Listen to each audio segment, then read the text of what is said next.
Uitpakken zullen we doen. En het maakt wat kosten, want het gaat om de vrijwilligers. Het gaat om de vrijwilliger die de basis is van het hele verhaal.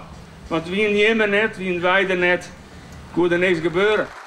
Op de jubileumjoen is onder andere een film te zien over 100 jaar fietsalverstedentocht.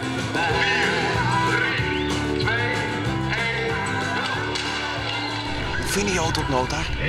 Geweldig. Heel geweldig. Ja, ik vind het prachtig, jongen. Een hele mooie opkomst, ook wel. Ik vind het wel. De ene staat bij de eerste help, de oren begeleert de fietsers naar de start en gaan ze maar terug. Honderden vrijwilligers binnen Takkum Pinkstermandje weer in het spier. Van 13 tot 23 jaar. Ze houden alle jaren het virus te pakken. Als 12-jarig famke ben ik er maar begonnen en ik nou, dus het was leuk om te doen. Ja, op een gegeven moment heb ik natuurlijk les in Elfstedenpoorts en ja, toch elke keer het allemaal weer mooi doen. En ja, het is gewoon heel erg gezellig. We kunnen nog steeds genoeg vrijwilligers krijgen. We hebben zelf elke keer hebben nog een paar uur. Die we achter de oren kunnen horen bij ziekte of weet ik veel.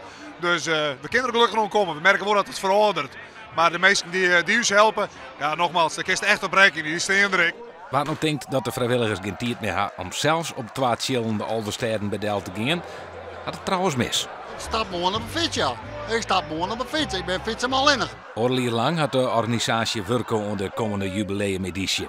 Voor alle 15.000 deelnemers leidt deze keer een speciale medaille klaar. Langs de tocht, alle stempelposten zijn extra aangeklaaid. Dus, en het waren schitterend, dus het schitterende tocht.